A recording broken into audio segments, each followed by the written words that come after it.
Good morning, everyone. Good morning, good day, and good evening, everyone. So welcome to day 4 of our research lab of the AFD GDN Biodiversity and Development Awards. Today, we are going to talk about methodologies, and specifically, yesterday we looked at research questions, and today we're going to look at how to answer those research questions. And we have a series of 4 workshops, as you know, and through this workshop we'll basically be discussing, we have guest speakers discussing some of the most interesting pieces of research that I've been involved in, and we will be able to both hear from them in terms of the framing of the projects and the kind of how it was implemented, and of course also ask questions to them about design issues or implementation issues, etc. So we'll have a first part of the session that is a presentation, and the second part of each session that is actually a Q&A. Please use the chat to ask your questions. I'll be collecting. You can start asking questions at any time. I'll be collecting the question and then putting them forward to the speakers. So please use the chat box so that everybody sees your question, that we can discuss it. We start now with a workshop, a presentation titled "Understanding Drivers of Biodiversity Loss, Linking Social with Ecological Data" by Anja Gassner. So welcome, Anja, and thanks a lot for your availability and for your interest in joining us and making this presentation today. A few words about Anja. So she's worked for about 20 years in rural development projects in Africa, Asia, and Latin America. She joined World Agroforestry, ICRAF, in 2010, leading the research methods group that helps ensure science rigor and quality across the activities of World Agroforestry. She led the Sentinel Landscape Initiative between 2012 and 2016. We'll hear more about that in a minute. And as part of that, she coordinated 10 teams across 8 landscapes that provided evidence on the importance of forests and trees in the livelihoods of rural communities. From 2017 to 2020, she was based in the Philippines, leading a global policy project for integrating trees on farms targets into subnational plans to support government commitments to the United Nations Convention on Biodiversity and Climate Change. Right, so perfectly fit with biodiversity mainstreaming question we're asking this week. And as a last thing, as of this year, she joined the Global Landscape Forum as a science advisor. Thank you very much, Anja. The floor is yours. Looking forward to listening to your presentation. I'm just putting on my timer. Thanks, Francesco, for the very nice introduction. Hello, everybody. Good morning and good afternoon, wherever you are. I'm going to share my screen now, and I hope this is going to work. Okay. I can't see anything anymore. So, Francesco, can you quickly tell me if you can see it? Yes, works perfect. Okay, perfect. So, the title of the presentation, as Francesco was just saying, it's basically, I've seen all of you, yesterday we talked about it, all of you are trying to do this. Essentially, we're trying to understand the drivers of biodiversity loss by linking social with ecological data to inform policy decisions. So that's the title of my talk today. Interesting, but it doesn't, there we go. If you want to integrate biophysical and social data, there are 3 main conceptual frameworks that have been developed for integrating, for doing this. And originally, it came from an initiative which started like 20 years ago, which is called the Long-Term Ecological Research Sites. It originally was monitoring the changes in ecosystems which were not very impacted by humans, because scientists were trying to understand what was driving species distribution as well as species extinctions. But over time, these long-term ecological research sites, obviously, they're globally, But over time, there was more and more human pressure as population came closer, agriculture came closer. And sort of like in the early 2000s, people were looking at, okay, so how do we actually integrate now this like new human factors? And the three frameworks, and I just would like to actually, probably most of you might know those, but I think if you are working on social and biophysical data, you should know those frameworks.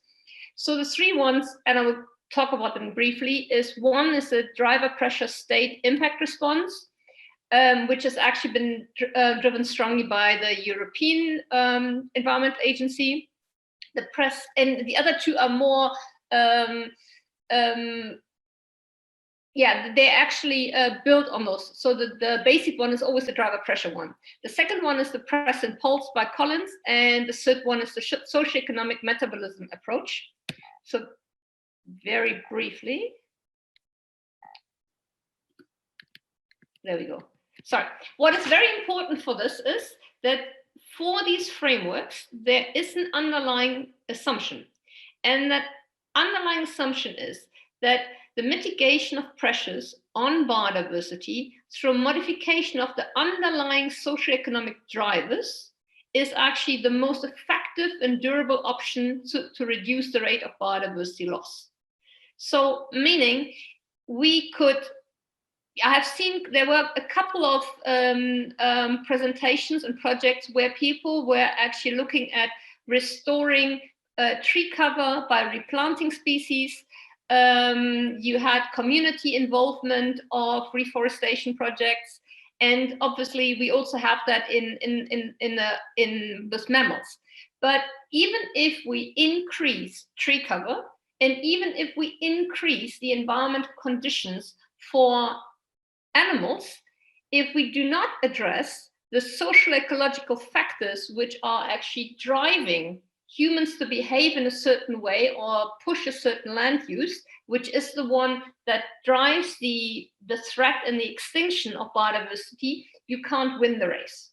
So it's like, yeah, so let me just go to the next slide. So whenever okay, so the driver pressure state impacts response, it's probably the one that most of you are familiar with. You have a driver, and the driver is food consumption or energy use. The pressure, the driver acts on the pressure, whereby the pressure is then the land use changed, or I will talk about this later. The pressure then actually will lead to a different state of the ecosystem. So it leads to a change in biodiversity and an extinction of the species. It actually triggers a response in terms of a resource use policy, a land use policy, or nature conservation. And this is obviously all interlinked, because it's not a linear model, it's a circular model. And overall, you have the impacts, which are either reduced ecosystem service, or if the response is working well, it's not on the slide here, you would actually have an increase in ecosystem services. We talked about the press and pulse model. Is just differentiating the pressures a bit more. So it's differentiating pressures into long-term pressures, and these would be real disturbance regimes, which could be external drivers such as earthquake, tsunami. Most of you under is climate change. So climate change is a long-term press, where short-term pulses would be maybe an opening of a road. It would be a new mining site. So that would be something that's a sudden new pulse coming in. So it's similar, it's still the similar sort of like framework as before. It just actually differentiates between the pressures that are acting on the ecosystem a little bit more closer. The last one, the last one is, which I find a very, very interesting one. It's the social metabolism as a pressure factor, whereby social metabolism is the energy that society is using. So it relates very well to, I'm now based in Germany. So Europe has a very large ecological footprint for its food production. We are consuming most of the products which are changing the landscapes you are working in. We're consuming coffee, cacao, oil palm, vanilla soya. So here you're exporting, we are consuming, but the energy is exported from the landscapes you are working in, where your communities live in, and that creates an imbalance. So again, it's sort of like a further thinking of the pressure model that we had earlier. So in summary on this, there are incredible good conceptual models which have been around for the last 15 years, so to say. One of the problems that each of us is faced when we go to the field is, how do we make these operational? They're very complicated, they're very data intensive, and also the modeling is not very straightforward. So the three key design questions that every one of you has to answer when you ought to think about when you go to the field is, number one, we talked about this yesterday, you need to develop your research question. Secondly, you have to choose your indicators. What data and what knowledge are you going to collect through your work to answer that research question? Thirdly, how are you going to collect those data and the knowledge? Or how are you going to generate those indicators? And fourthly is you will need to make a decision whether you're going to do work in one place only, which is called place-based, or are you going to actually do a network of sites which give you a comparative analysis? So coming to the landscape indicators, I will come back to that later because I will present you some work in the project, the Central Landscape Network that I actually have been leading.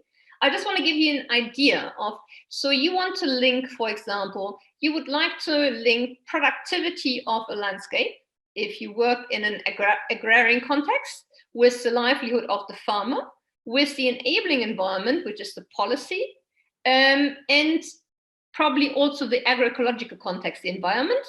And you're looking at livelihood both as in terms of social indicators as well as direct livelihood indicators.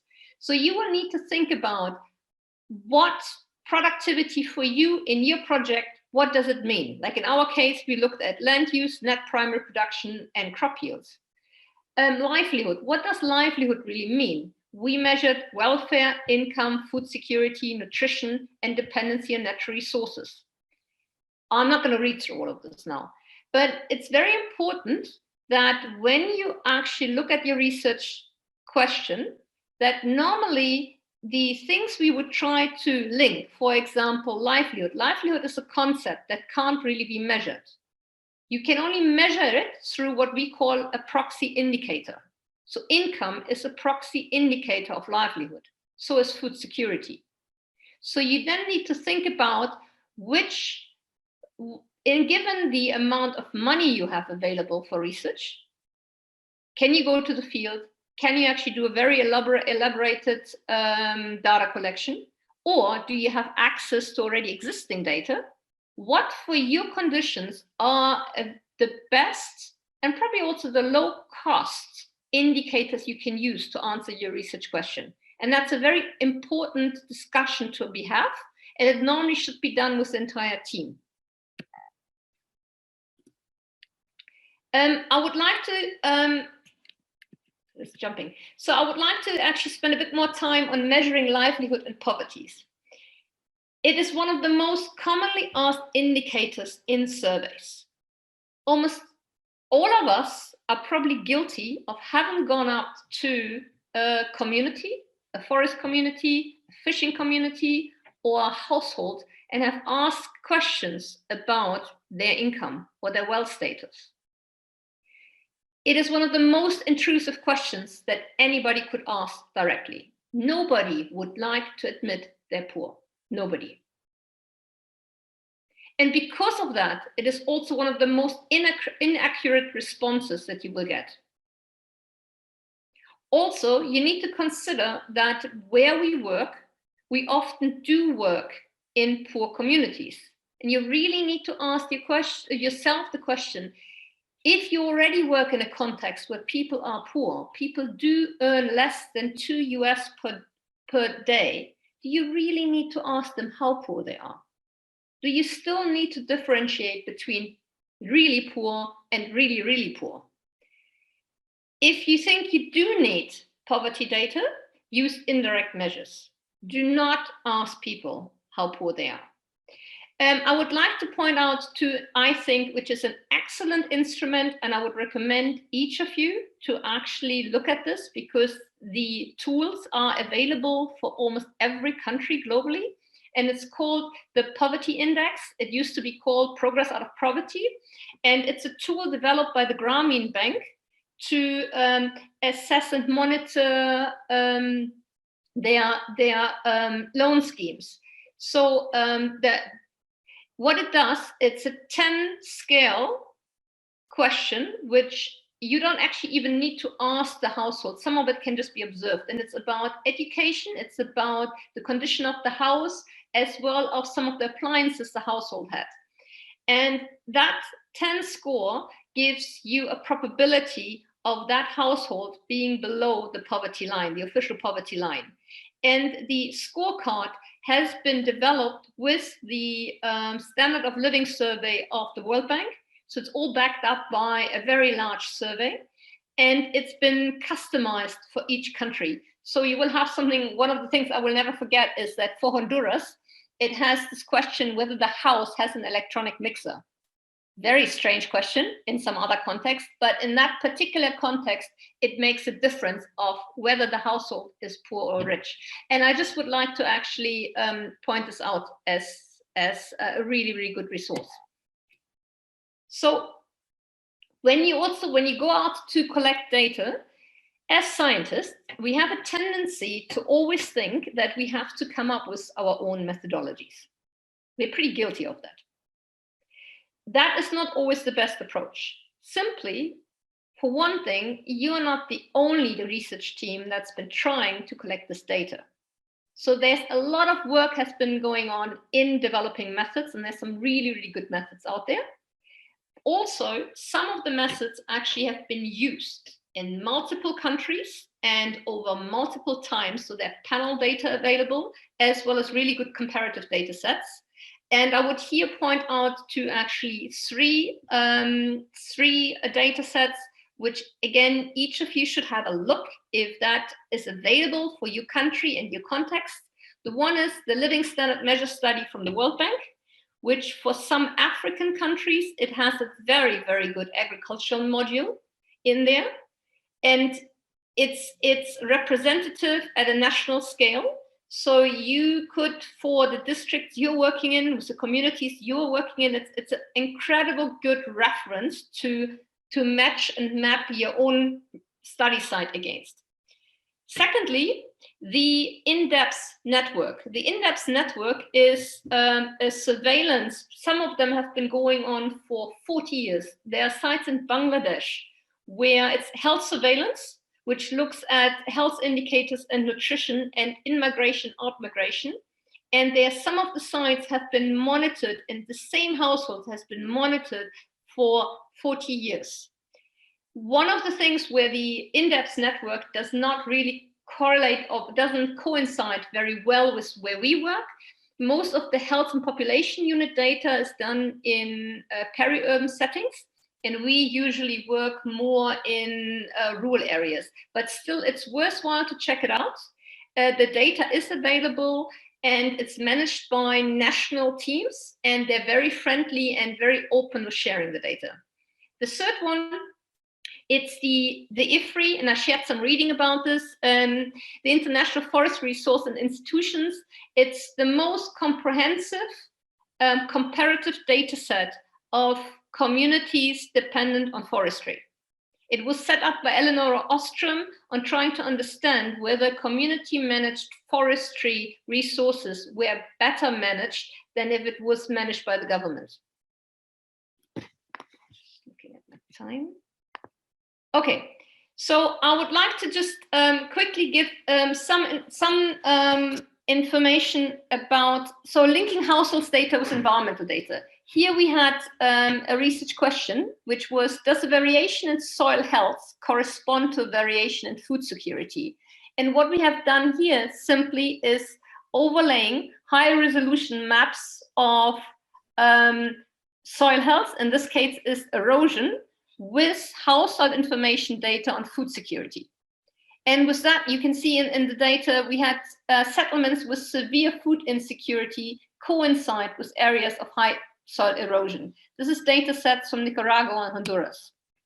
Here we ask the question of how strongly actually do biophysical conditions and constraints influence farmers' land use decision making.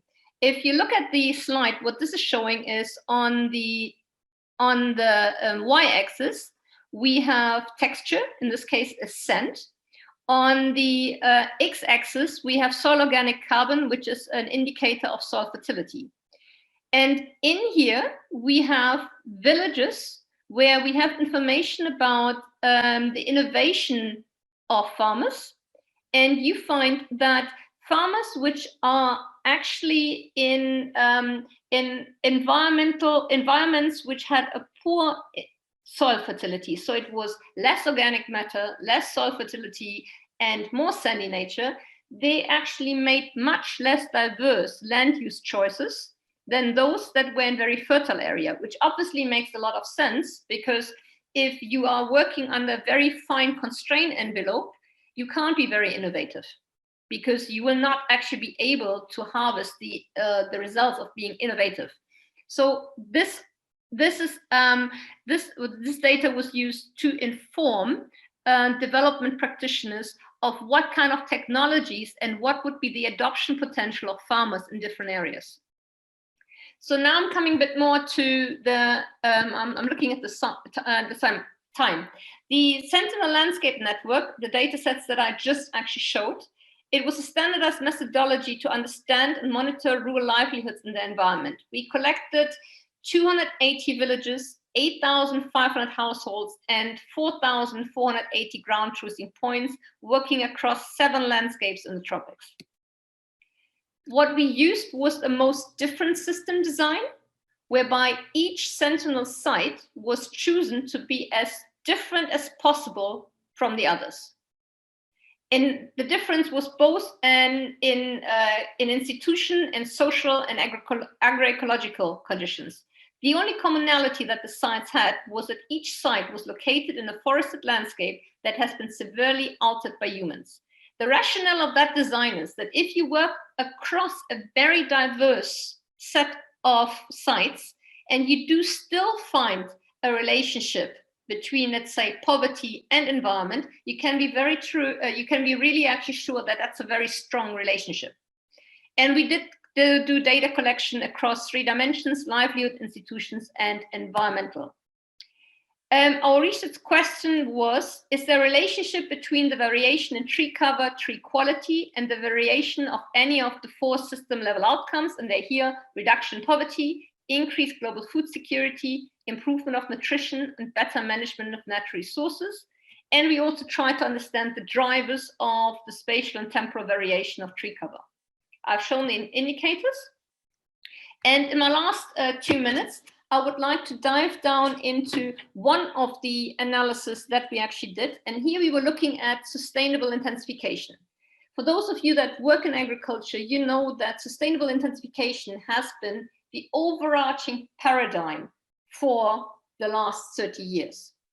So we were looking at it from an angle saying, well, if sustainable intensification works, it is targeting agriculture productivity of smallholders as one of the key to achieving both elevating poverty and ensuring food security. But it only works, obviously, for communities and for people that have land, because you are improving the yield per hectare. So just quickly on the results, what was the sample that we had? We had a very random sample of people, which is a very different. A lot of people go into a landscape or into community and you select the poorest people because we're working in development.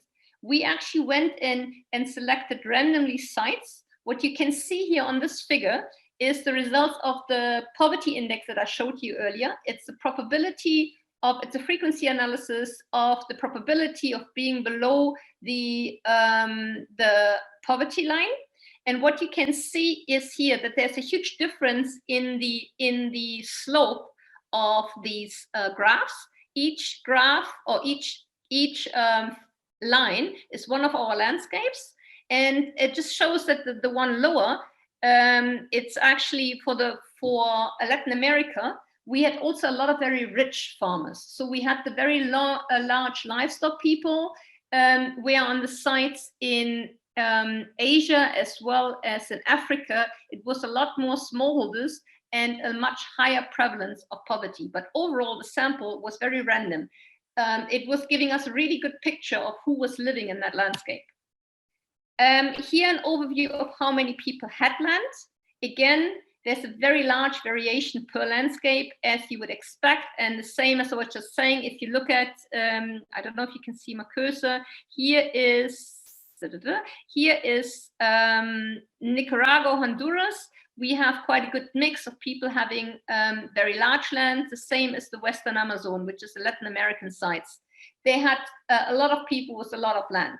Coming back to the question we were asking, if we're working about sustainable intensification and you have projects which are targeting farmers for sustainable intensification, the ones that will benefit the most are the ones with the larger land. Here's just a quick overview of how important is land with respect to livelihoods. Again, you can see over here, this is the site of Nicaragua, Honduras, which is Latin America. So is the Western Amazon. You can't see the line very well. This is down here. So it made a huge difference in those landscapes because we had a large variation of people with large land and small land. In the other side, we had a lot more people with less land, so the differences were not that high. Okay, here I need to spend a bit of time. If you know the land size of, if you know how much land a household has, and you know how big is the household, you can do a relationship between, this figure showing you on the y-axis, we worked out what would be the amount if the household members, each of them has to earn $2 per day. You can calculate this. So for a 10-person household, that household needs to earn $20 per day in order to be above the poverty line. And you can multiply that by the number, the hectarage that this household has. We collected the data. What this shows you is there are 3 lines here which give you the relationship based on the data we collected for each of the landscapes. So if you look at the green line, 3 things, the one thing you can see is there is a difference in slope. And the steeper the line is, means that you actually, the better the household can actually benefit from the returns to the land, simply because they had more land.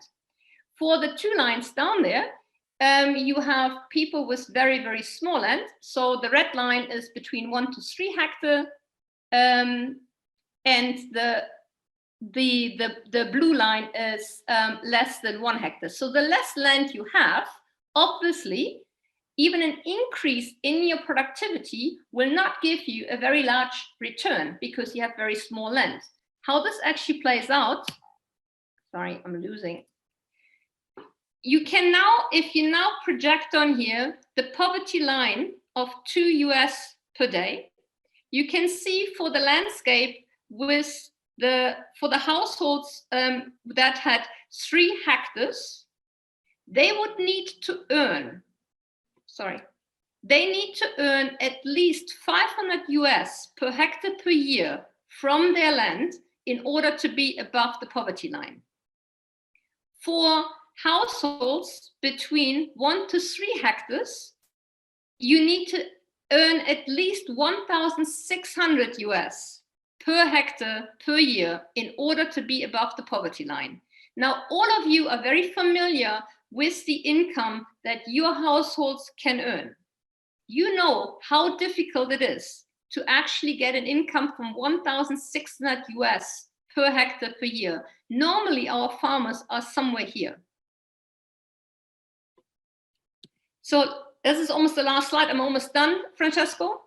We can now look at, for the data sets that we had, we can now look at, okay, who then has the potential to benefit from sustainable intensification? If we do a scenario whereby we say we're using a really good technology of improving yields, and we assume that we will help farmers to get $1,500 US per year per hectare.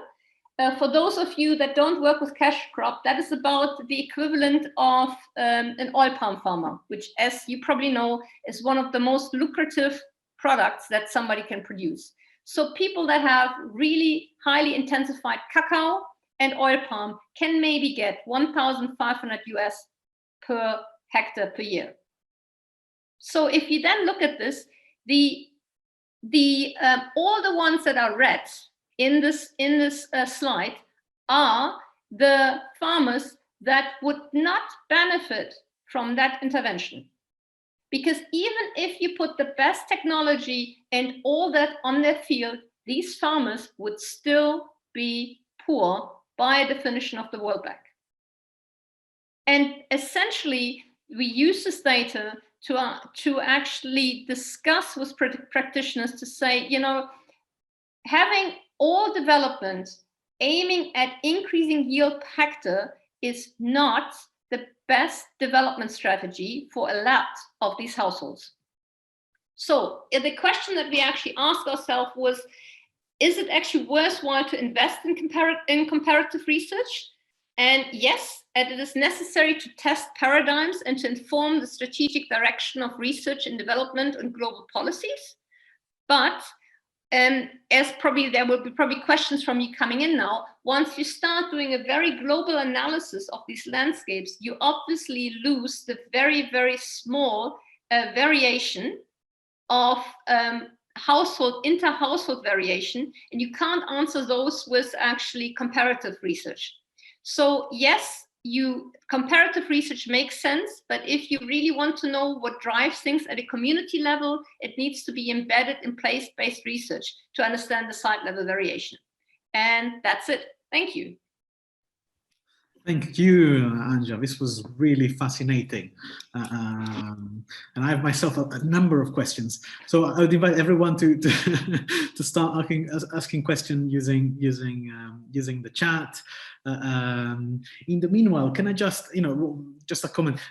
The most interesting thing in what you describe here is that basically you're suggesting that, when we assume that the solution to a problem like biodiversity loss might be in changing practices or changing technology at the lowest level, right? With people who work the land. Actually, we might be putting only extra pressure on the people who already have the worst part of the deal, without necessarily knowing that will actually change. Yes. Change much in terms of the livelihood or in terms of biodiversity loss. So it's interesting because a lot of the effort goes into that, right? Into trying to work with local communities to change the way they relate to the land, particularly in terms of technology. But in fact, it's not always kind of an obvious strategy if we look at data, correct? So we at eCraft, there's a very large group that's working on looking more now. We continued looking at behavioral work and how farmers make decisions. But essentially, one of the key messages that I think we have been managing to actually get across is two things here. The farmer, the smallholder, does not exist. Smallholders are an incredible, and everybody in this group knows this because you all actually worked in the field. The smallholders is this very, very large group of people where some have to do farming simply because they have no other opportunity. And their land sizes are very, very small. They also don't really have the capacity that they could actually engage in very, very advanced technology projects. Agroforestry, the intervention that eCraft is promoting, is actually very labor intensive. If you do a very actually integrated multi-strata agroforestry system, it takes a lot of labor from the people and a lot of actually capacity building, because they need to understand how the different components can interact and need to be managed. So these farmers, which only have half a hectare of land, have no capacity, no interest, because they're not going to earn anything anyway, to actually invest in these, like, you know, biodiversity friendly methods. No, they don't. And also because then most of the time they're not full-time farmers, because their land gives them so little money that they all have off-farm work. So they're busy people. They don't have the time for somebody to come in there to give them a hell lot of work of understanding, training, and then having to adopt it. Yeah, but I think it's very clear. Yeah, it's a very, very interesting, you know, side to this discussion. I have a number of other questions, but I'll see you. Maybe I can stop sharing my screen, because then I see you. Yes. This is a bit like talking to myself. So was somebody asking a very specific question, in fact, somebody from Fiji asking whether it might therefore be better for farmers to shift to having community gardens. I don't know if you have...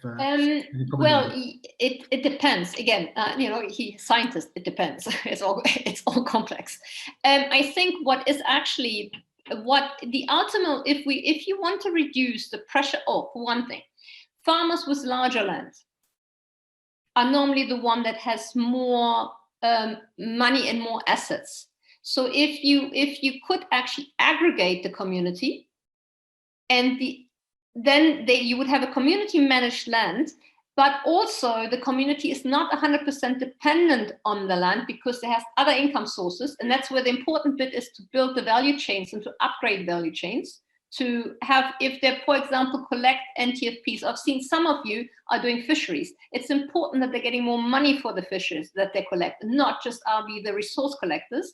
In that case, yes, it's easier for them. They will have more degrees of freedom. That was the slide that I showed about, you know, people can be more innovative if they have more options.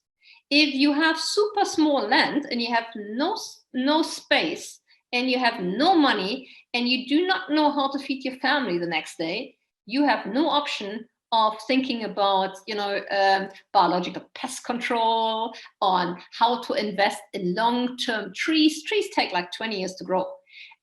Yes, so the answer on this is, like, I think it's a question of increasing land sizes through whatever means, aggregation of farmers, and also finding, it's a lot of it is about social mobility, taking off the pressure of the land, because farmers are able to make their livelihoods through other means.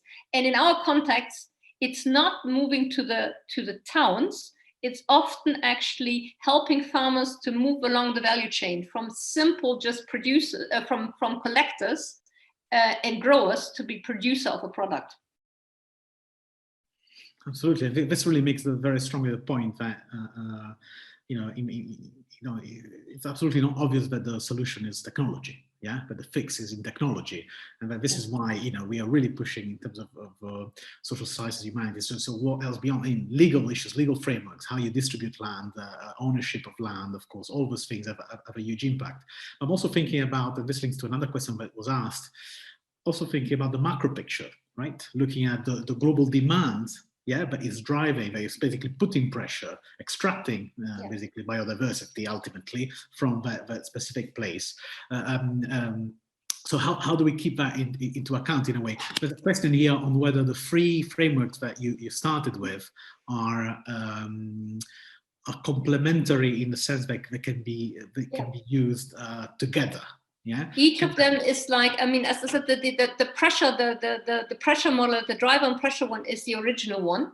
And then each of them was more sophisticated thinking. And it does come out of some of the experiences of the long-term ecological research side. There's been a lot of it actually has been published. I will look for some more references that I can share with you. But they are, as I said, like, you know, they're very academic and they're very theoretical. So you then need to really do the extra step to figure out how to apply that now to my context.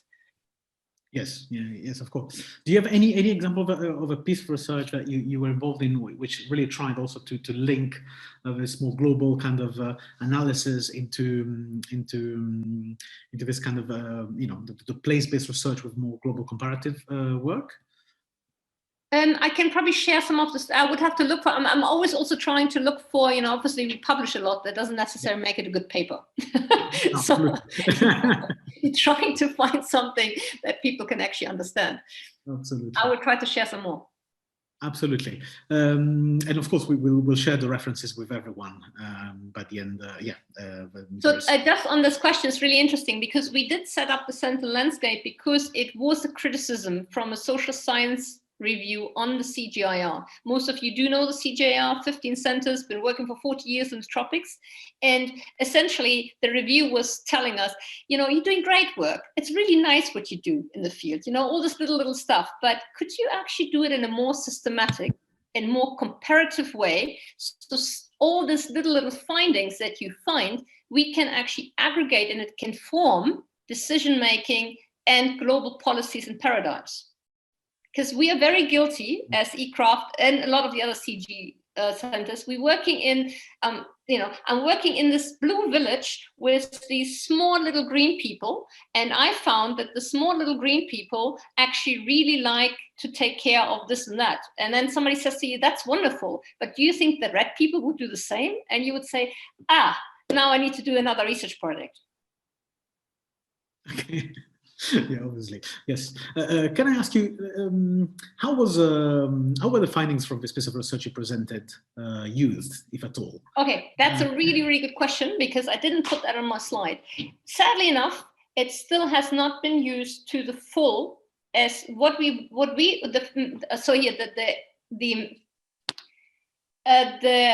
error we made, and I think a lot of people are guilty of that, is that you put all your resources on the data collection. Mm-hmm. And the result of that is that you end up with a lot of data, but you have no staff time or anybody to analyze the data. And that definitely happened in the Sentinel landscape. We have used this in various other contexts. So the project that I'm doing at the moment is a result of the Sentinel landscapes, and it built on the teams. It's the same team. We continue working with 40 people. But we didn't make to the fullest use of all the baseline that we collected. We didn't. And I think one of the things, there is a really good example of how to do it. It's the Poverty Environmental Network run by my sister organization, C4, which actually employed PhDs, which had a real interest in analyzing their data. So they made sure that, and it's one of the largest comparative analysis that actually were able to quantify to what degree are communities that actually live in the forest margin really depend on forest resources for their livelihood. That data wasn't there before, and it was done through a network, I think, of like 20 or 30 PhDs. Mm-hmm. They worked on very little money, and they came up with those data sets.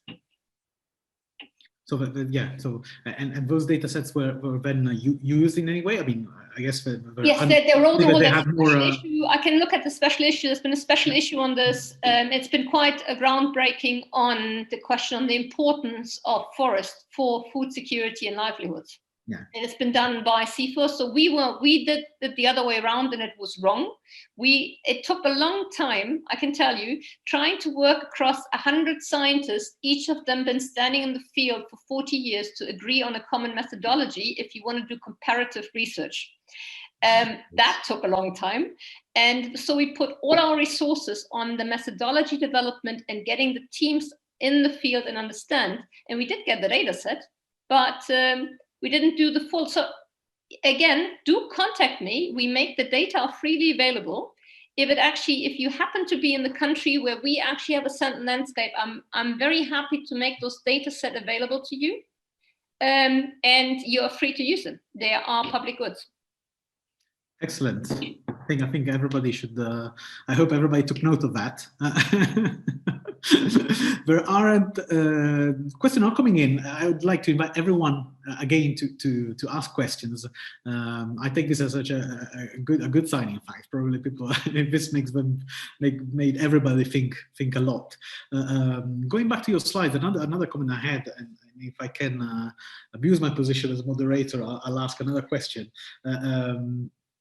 You talk about institutions at some point, yeah? Yeah. And how do you integrate working on institutions? How did you integrate working on at the institutional level into this project? So we did two bits. We integrated, so we did use the Eleanor Ostrom framework of IFRI. And that works with key informant interviews, qualitative data at village level. And they will ask directly how the community is actually governing the collection of products. So you ask about if there are rules, how this is done, if there are sanctions, if people don't apply to the rules. So we had those data points. And we also work on the overall policy framework, whereby we looking very much what we normally use is basically network analysis. So we're sitting with people, again, inviting key informant people that know, and we ask them to map out who are the organizations within a country that govern a certain, like when we ask about, like we're working very much in agriculture land. So we had a question on where our finance could come from for increasing tree cover in agriculture land. And it's a qualitative method where people will actually work on a board and map out and do both financial flows as well as power relationships, who makes the decisions. And using those information, we then invite the individual actors to workshops and conversations. So that's consultations. Yeah. And you were saying about the institutional. So one of the strengths of the CGIR is that the CGIR has been in these countries. We're working in something like 150 countries. I don't know, it's huge. We were all over the tropics. And we actually have scientists from the countries. So they went to school with everybody. So they were very embedded in those institutions. And people do understand the political framing, and very, very well. And it's one of the advantages. And again, I don't think that you can do proper research or even like attempting to do a comparative global analysis if you don't work through country teams that know extremely well the political institutional landscape of where you're working. That's just going to go haywire. You can't do it. You cannot direct a research like that from Germany or the United States or anywhere. That just wouldn't make any sense. Absolutely, and that's totally in line with the kind of the approach we have at GDN. In fact, it's really kind of you need a very good understanding of context. Now, there's a question about capacity building. So, how do you basically integrate capacity building in the projects? Okay. Sure. I mean, you did mention that another project, CGR, had a number of PhD students, and of course that's capacity building. Yeah. But do you have any other experience in your own projects in terms of how? Oh yeah, definitely. So capacity building of what we do is actually threefold. If we talk about methods, I used to head the research method group, so it was my job to actually go to countries, sit with the country teams, and do exactly what we did yesterday. Some of you were surprised how did I manage in like 2 minutes to get a research question out of you, because that's what I did.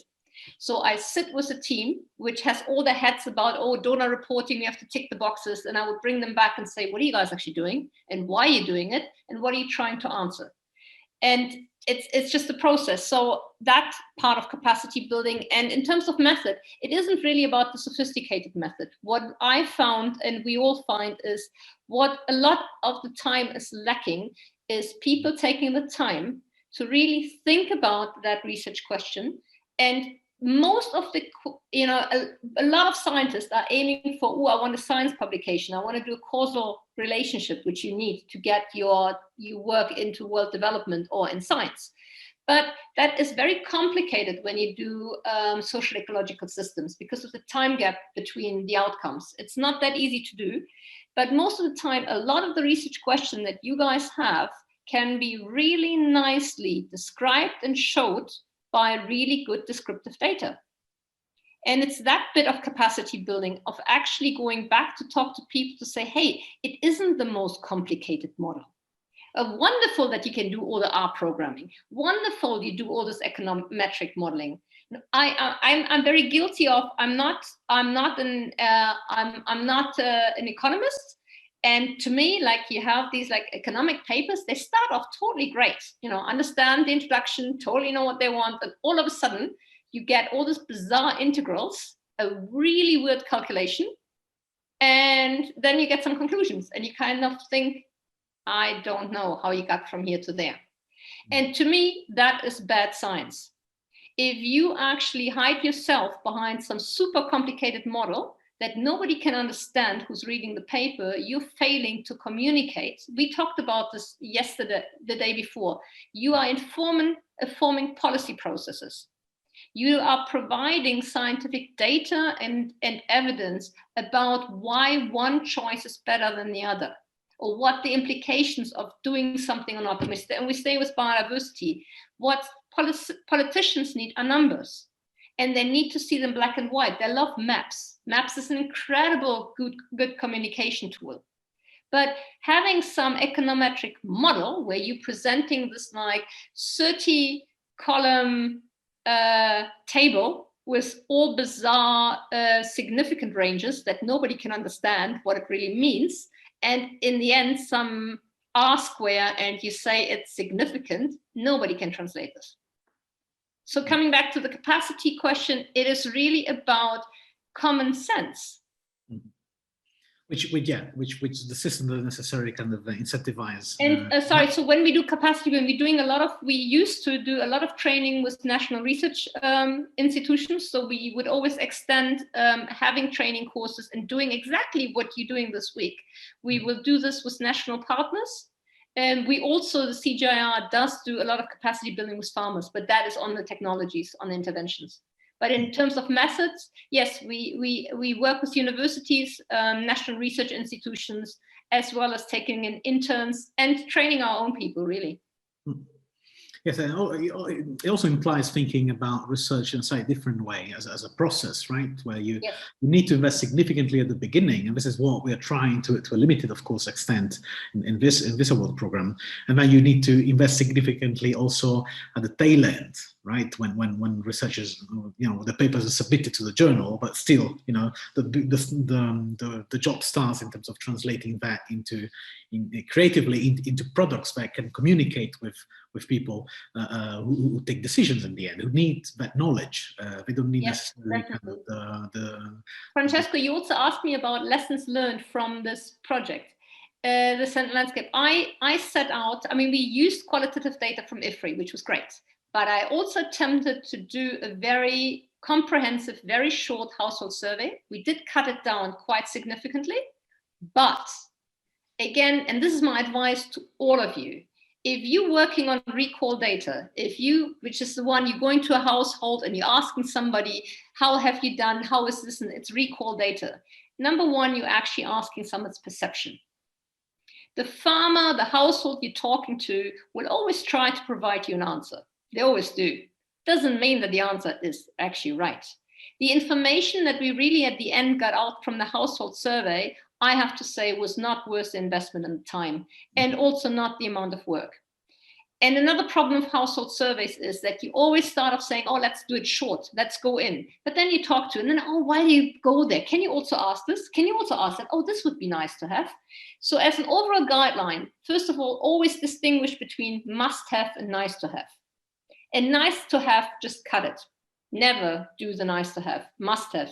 You have a research question, you go with a must have.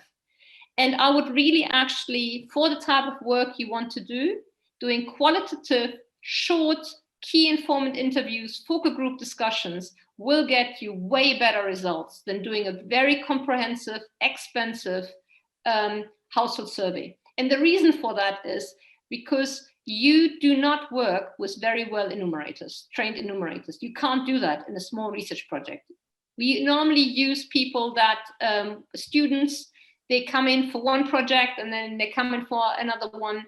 If you do a large survey, you lose control over the quality of the surveys, and the data coming back is just actually not very good. Yeah, I think that's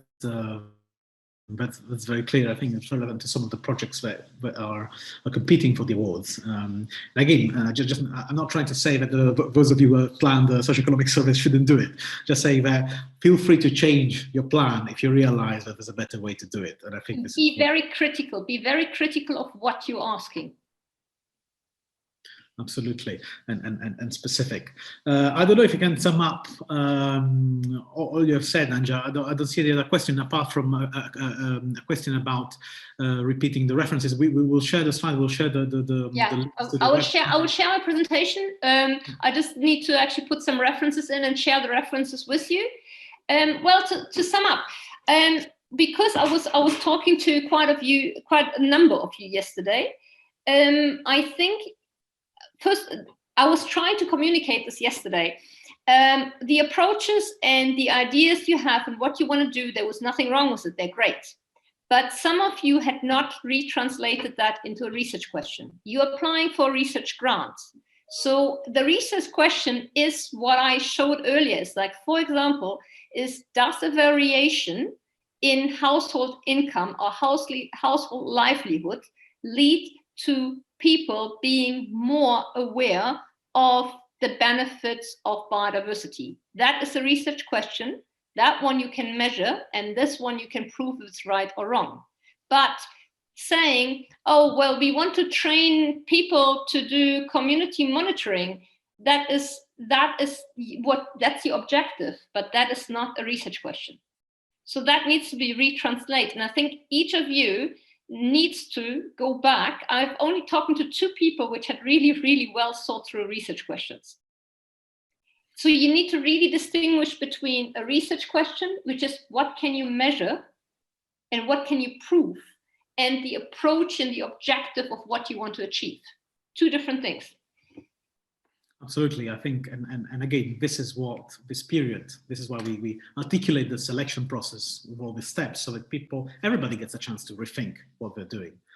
But thanks a lot. I think if I had to sum up what the kind of piece of advice you gave, and correct me if I'm wrong, but you're saying be extremely specific, which means both be picky about the must-have and the nice-to-have, and stick to the must-have, and really work on a research question. So this is be specific. Second, use existing tools, yeah, particularly when tools and data set, particularly when they would make your life easier, like using an existing data set instead of running a new survey, if there is a way to get the data you need.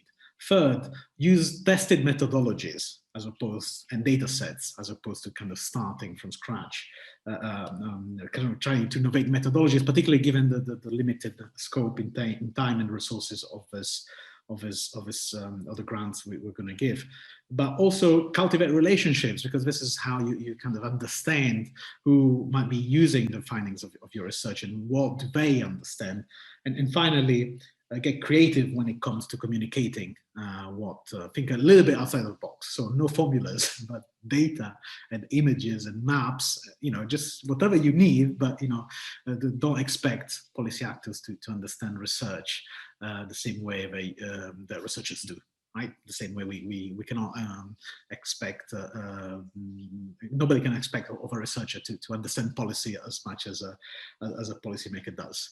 So I don't know if that's accurate. Any last correction or last minute thing I forgot? I think I would just like to stress one thing, because all of you are also putting your budgets together, and that's the keep the cost for collecting the data. It has to be, you need at least the same amount for the staff time to analyze the data. Do not underestimate that. Excellent rule of thumb and excellent advice. Thank you very much, Anja, and thank you very much, everyone, for the questions. And as I mentioned, we will share the slides soon with all of you. So Anja, I don't know if you'll be able to stay on for the next session, but again, thanks a lot for jumping in and giving us this overview about your work. And I think it was a real pleasure. I will be listening in some of the sessions, and I will see you tomorrow. Yes, absolutely. Thank you. Thank you very much. Bye. Bye-bye.